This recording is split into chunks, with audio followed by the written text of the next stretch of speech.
Dalawang kongresista sa Central Luzon ang pinaniniwalaang nagpoprotekta umano sa operasyon ng pabrika ng ilegal na sigarilyo sa Region 3. Ano meron sa Pampanga, sir? Yung nga the same question. Sino ang nagpoprotekta sa kanila dito? So, may persons of interest kami, pero hindi pa namin natatay up distinctively kung sila talaga ang kasama. Pero tingin namin may tobacco lord dito na nag-operate. At ang hinala pa lang naman ay dalawang Central Luzon congressman.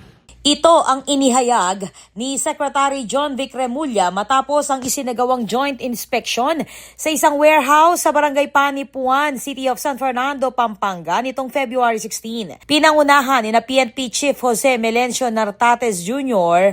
at Remulla ang inspeksyon sa isang commercial warehouse sa Baliti Road na unang tinukoy sa 3 lokasyong iniimbestigahan kaugnay ng hinihinalang illicit tobacco operations. Kasama rin sa operasyon ang mga opisyal ng Bureau of Customs, Bureau of Internal Revenue, Department of Agriculture, Criminal Investigation and Detection Group o CIDG at ng Police Regional Office 3. Matapos ang briefing, nagsagawa rin ng inspeksyon ng joint team sa isa pang warehouse sa Barangay San Jose, Malino, Mexico, Pampanga, kasama ang mga lokal na opisyal at sa ikatlong lokasyon naman sa San Simon, Pampanga.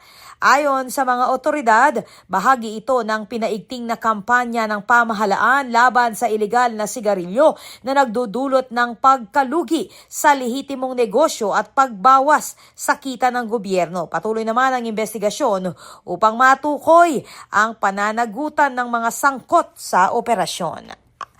Ako po, Patricia Mamangon para King News Force Pampanga.